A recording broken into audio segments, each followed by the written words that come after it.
I'm drawn to the promise of a bold commitment to building beloved community as expressed in the proposed eighth principle of Unitarian Universalism.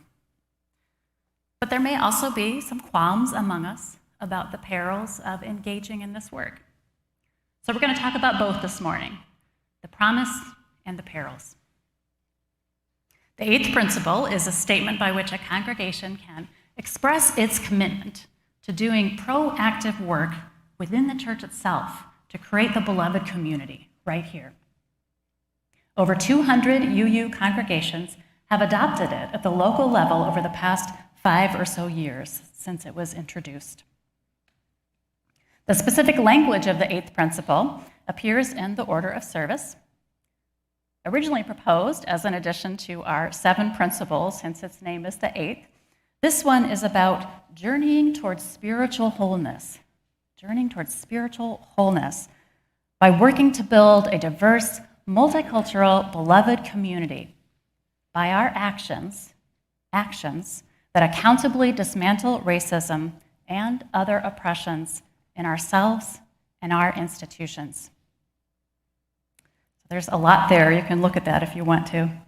And yet I don't want us to get too hung up on the specific words, and my fellow wordsmiths, I know what a temptation that is. I invite you instead to stay focused with me on what kind of journey this is inviting us into.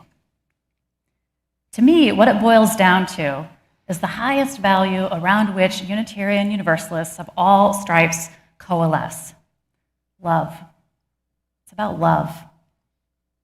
And Peter Mayer's got me in a singing mood, so there's nothing you can do that can't be done, nothing you can sing that can't be sung, nothing you can say, but you can learn how to play the game. It's easy. Nothing you can make that can't be made, nothing you can save that can't be saved, nothing you can do, but you can learn how to be you in time. It's easy. Bum, bum, bum, bum, ba-da-dum, ba-da-dum. Join me. All you need is love. Wah, wah, wah, wah. All you need is love. Wah, wah, wah, wah. All you need is love. Love. Love is all you need. Now, if you believe the Beatles, the 60s pop music group, love is easy. I don't think that's quite accurate. Feeling love may be easy. Voicing the value of love or the aspiration of beloved community, that may be easy. But living it, putting that value into practice in our own lives, in our troubled world, in our churches, that takes active effort. That is a challenge of lifetimes, and it's been going on for lifetimes already. So, okay, the eighth principle. This didn't come out of nowhere. It builds on a long history in our country and in our denomination, and our choice now builds even on the history of choices in this church. I'm not going to go deep into the history today.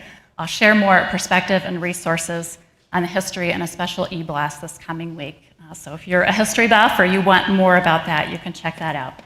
This morning's focus is, where do we want to go now with this eighth principle? What's our vision for the future as a church?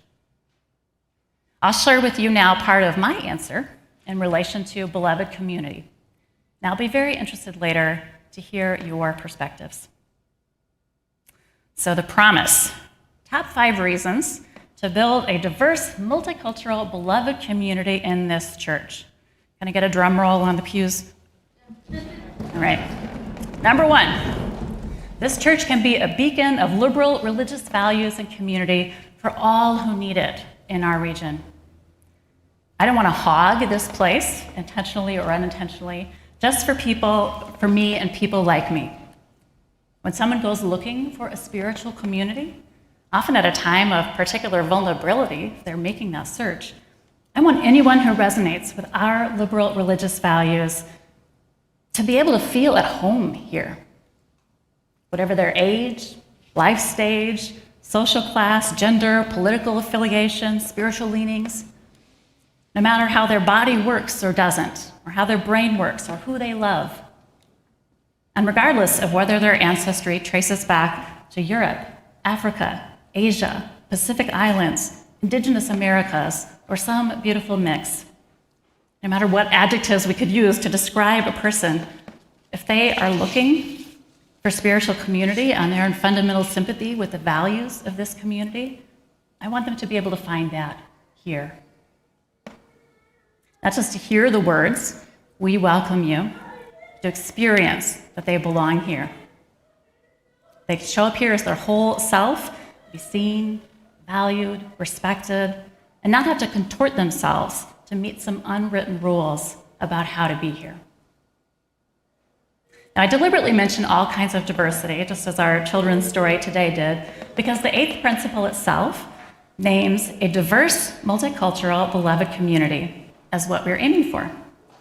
And notice that while it singles out racism, because frankly that's been a tougher nut to crack than gender equality within our movement or LGBTQ welcoming congregations, it also says, and other oppressions, because they're all interconnected. It all intersects, okay? It's a package deal.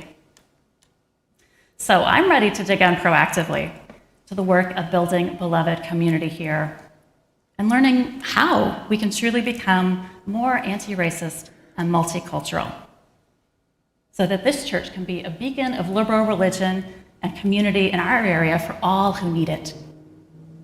Are you with me? Yes. Reason number 2, the children. Every young face is a reason to go on this journey to beloved community. We know that children in our country are more diverse than their elders. That's also true in Unitarian Universalism and in this church. Pop your head into our nursery or classrooms on a Sunday morning, or into the common room when youth group gathers on Wednesdays, and you'll see that younger generations of UUs already are more multicultural. No matter their own background, they live in a less segregated, more varied world of people than the one many of us grew up in. Shouldn't their church reflect the diversity of the wider community too? I want every one of our kids to experience this church as a place that loves them and welcomes their cultural expression and ways of being, and the same for each of their peers. Ideally, the community here would be as rich in variety of human beings and cultures present as in their schools and their future workplaces. But even if the faces are more often than not white, the culture here should be accessible to and inclusive of all of our kids. Do we want to give that to our children and youth? Yes. Reason number 3 for building a diverse, multicultural, beloved community: joy and the expansion of our horizons. Joy. There's more joy available to all of us when we experience more of the rich variety of human cultures. Unitarian Universalism has already figured this out in terms of theology, spiritual practice, religious traditions. We embrace wisdom from many sources, and we are richer for that. In the same way, as we expand from a church with the white dominant culture of our country at its center to one that is multicultural, that offers enrichment to us all. One way we already experience this to some degree is in our music program. We can enjoy on many Sundays the traditional sound of this organ. We get a wide range of pieces from our choir. We also have a contemporary music group and special guest musicians who bring jazz, folk, soul, and various other styles into this space and into our worship life. I don't know about you, but I love that. And not everybody has to like the same things, and I know you don't. But as we expand our horizons and hear new music, the life experiences, the language, the art, and so forth of different cultures, it expands and enriches our shared life. That can be a blessing for everyone. Reason number 4 is spiritual growth. Spiritual growth. So having supportive community is important. I know that draws many people to this church. Having fun together matters, and I'm so glad we're doing more of that now that we're sort of late pandemic. But the church does not exist merely to build social connections, right? Our work is the growing of souls, fostering the whole person, compassion and justice, as our mission reads. And part of the journey towards spiritual wholeness is healing places of division or closed offness or hurt within ourselves so that we can become more integrated, more open and free, more whole as a person. Now, because of our country's fraught racial history, I believe those of us who grew up here or have spent many years here can't help but having been shaped by the culture around us, often in unconscious ways. And when it comes to race, not usually in ways that make us freer, happier, and more whole. Now, though in different ways, I believe it is true, both for white people and for people of color, that exploring how we have been shaped by these currents of history and culture that we all swim in, that's part of our individual paths toward healing and wholeness.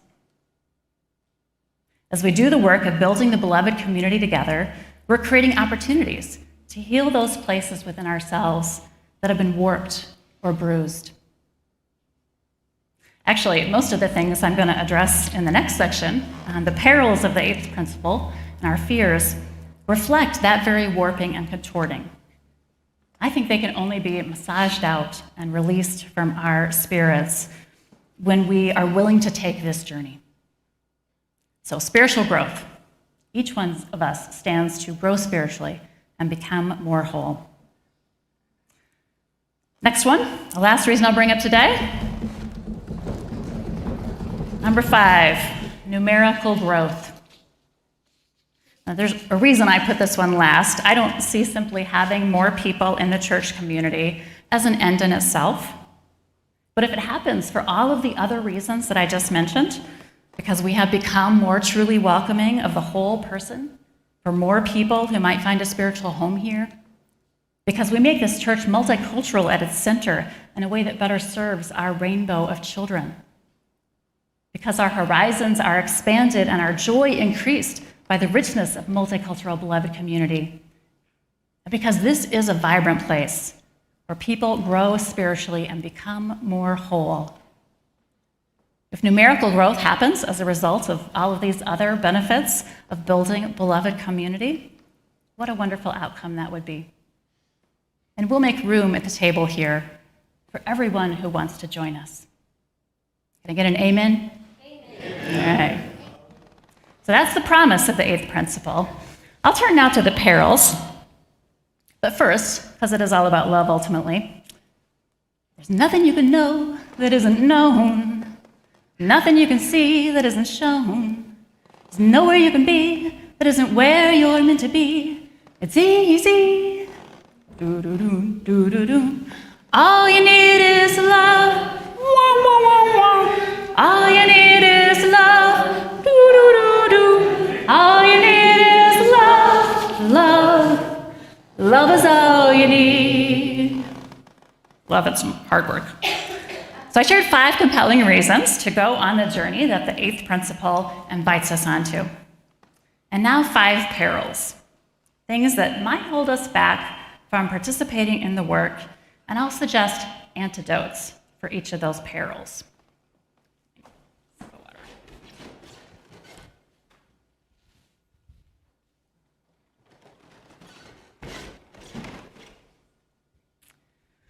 So one of the fears I have observed in UU circles is that if I engage in anti-racism work, or even just interact with more diverse people than I often have before, I'll say or do something wrong, or be misunderstood, and end up feeling or being labeled as a bad person. I don't make light of this, because I know that can go very deep. I think this is a fear that white liberals are particularly vulnerable to, although anyone can make mistakes, or feel unskilled, or worry how others will view you. What's the antidote here? I see several, actually. First, let's remember our liberal religious heritage. There are no bad people. Sometimes a person makes a bad choice, does a bad thing, or most often unintentionally hurts another person out of ignorance or unskillfulness. In this country, whether our belonging comes by birth or more recent migration, we find ourselves in a system that has some injustice baked into it. We just landed here, that's how it is. But no person is bad. In this church, we affirm the inherent worth and dignity of every person, the inherent goodness and value, what was it the choir sang, the divine beauty of each person. Do you feel that? If you don't, come get a hug after the service, and I'll try to hug it into you. Second antidote, let's use our gifts of curiosity and humility. Of course, there's so much that each of us doesn't know. We each have a limited set of direct experiences in our own life. If you remember that ignorance map we looked at a few weeks ago in a service, there's so much more we don't know than we do, and that can't help but be true on this amazing earth when I'm just one little person inside this limited being here. But if we're curious and open and listening, we can learn from others and expand our understanding over time. And when we know better, we do better. When we know better, we do better. So let's learn. A third antidote to this fear of being seen as a bad person, or even feeling oneself to be bad, is agreeing to work together on giving up perfectionism. I know I've got some club mates already here in this club of recovering perfectionists. You may recall I've preached on it before, so I am a card-carrying recovering perfectionist myself, and if you want to join me once you're in the... Perfectionism is a common part of our dominant culture, and one that isn't especially healthy for us, either as individuals or as a community. So can we agree that in this church, we don't actually expect each other to be perfect? We're going to try, right? We're going to do our best, but we don't have to already know it all or never make a single mistake, right? Yeah. And one thing that this implies is there is no cancel culture here. I hear that thrown around, and I feel like I'm not hip enough to really have seen what it is, but I know it's a thing. If we each do our best and we're open to learning, and we actively care about other people and how we impact them, which we may not be aware of, so we may have to be open to learning how we've actually impacted them, there's no reason not to stay in relationship with one another. Our congregation's Covenant of Right Relations and our Right Relations Committee can be supports for us in this. So the practice of right relationship is a fourth antidote to this fear of somehow being outed as a bad person. It's just not how we do things here. Okay, so that's 4 antidotes to the fear of being or being labeled as a bad person. Second peril of pursuing this 8th principle wholeheartedly. This one is especially for the people of color among us. When a community like this one starts taking up upfront work on racism and working purposefully on building beloved community, there's a danger that the people of color in a majority white group will feel under the spotlight. You might worry that white folks will project their own stuff on you or try to work out their white identity with you, looking for validation. I know I've done that myself. You might feel self-conscious, like now you're going to be asked to represent your whole group, when of course you are an individual. You might feel pressure to teach other people by sharing your experiences, even if you don't feel like being vulnerable and sharing your experiences in that way. You might be worried that the growing process will focus on the needs of the majority, the white folks, and neglect the support that you might need, which may be a distinct set of needs. So there's a bunch of different things and all legitimate concerns that a person of color might have. Here are some antidotes I can think of, and I would welcome your thoughts about others that I might not have thought of. Sensitive pastoral support is available, so please reach out. That actually goes for everybody. If it feels helpful, we can create a local caucus group for people of color, perhaps a Nebraska UU caucus of people of color. So you can offer one another support or just have a break sometimes from the white gaze.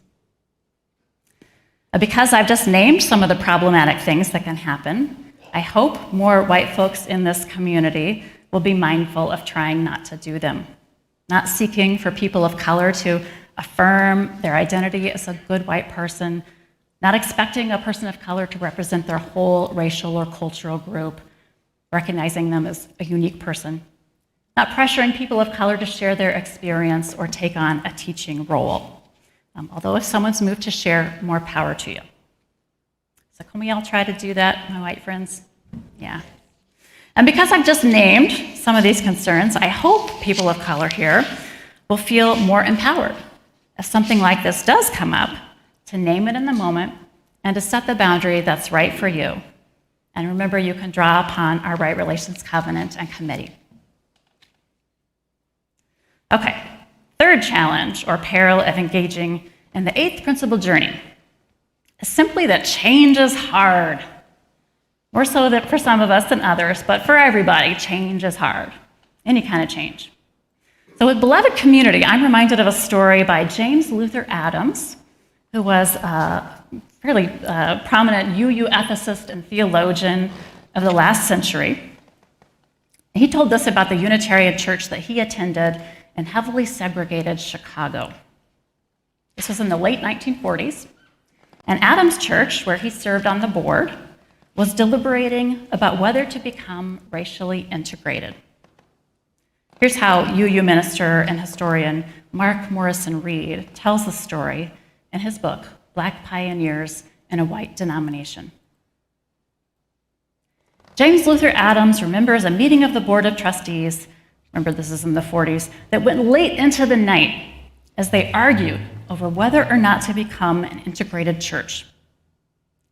Finally, in the early hours of the morning, one trustee, still recalcitrant on the issue of integration, was challenged with Adams' question. What is the purpose of the church? This was Adams. And the other trustee blurts out, to change people like me. And that congregation, by the way, did move forward with racial integration in 1948 and became one of the most multiracial UU congregations at that time. Sadly, that particular trustee felt so threatened by the changes in his church that he chose to walk away, which is a thing that can happen. I hope anyone here would choose to face their fears, if they have them, and get support and continue the journey together. But we're all grown-ups and we get to make our own choices. So an antidote to this one is using our personal spiritual practices, whatever that may be for you, to cope with our own fear of change and to gain strength and stamina for this long journey. Supporting each other on the journey is another antidote. No matter what course we choose to chart as a church community, some people are going to like it and stay and even go all in, and others will not like it and might even decide they're not up for it and fade away. What we can do as a community is be clear about what our vision is and invite everyone who is willing to go on this journey in good faith to stay in it together. Does that make sense? The fourth peril is not knowing what to do. I admit I'm kind of prone to this one. One might worry, I don't have the skills to move the church forward on this journey to beloved community, or one might fret about the lack of a detailed game plan. What are our steps? What are we going to do? Learning from others is an antidote to this fear. I'm going to lift up some examples from other UU churches in our mini worship service on January 8th to give us some concrete ideas. There are also lots of resources available from our national association and beyond. And we could even go so far as to get a beloved community coach to work with our church leadership team.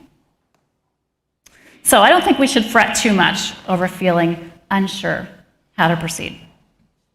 That's how it is whenever you do something new, right? You don't know exactly what you're doing. It helps me to remember Dr. King's sage words. Faith is taking the first step, even when you don't see the whole staircase. So we'll gain confidence as we go along. A fifth peril is feeling overwhelmed simply at the scope of the problems. That happens for me more when I'm looking at racism and beloved community on the scale of our country, which is kind of a mess, or even just Metro Omaha. The practice of chattel slavery here started over 400 years ago, 4 centuries, and the settlement of native land by Europeans goes back even further. So no, we're not going to solve the fallout of all that, next week. But if we focus on what we can do right here, right now, in our church to build the beloved community, that's doable. This is our circle of influence.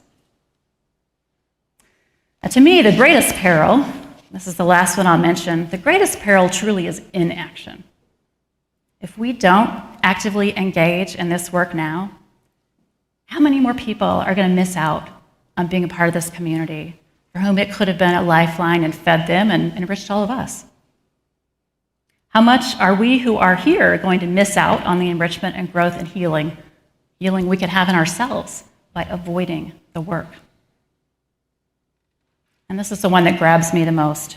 What legacy will we leave for the next generation of Unitarian Universalists, including some of the beautiful children in our classrooms right now and this morning, and the young adults that we want to draw back and serve? What legacy will we leave for them if we try to opt out of this journey?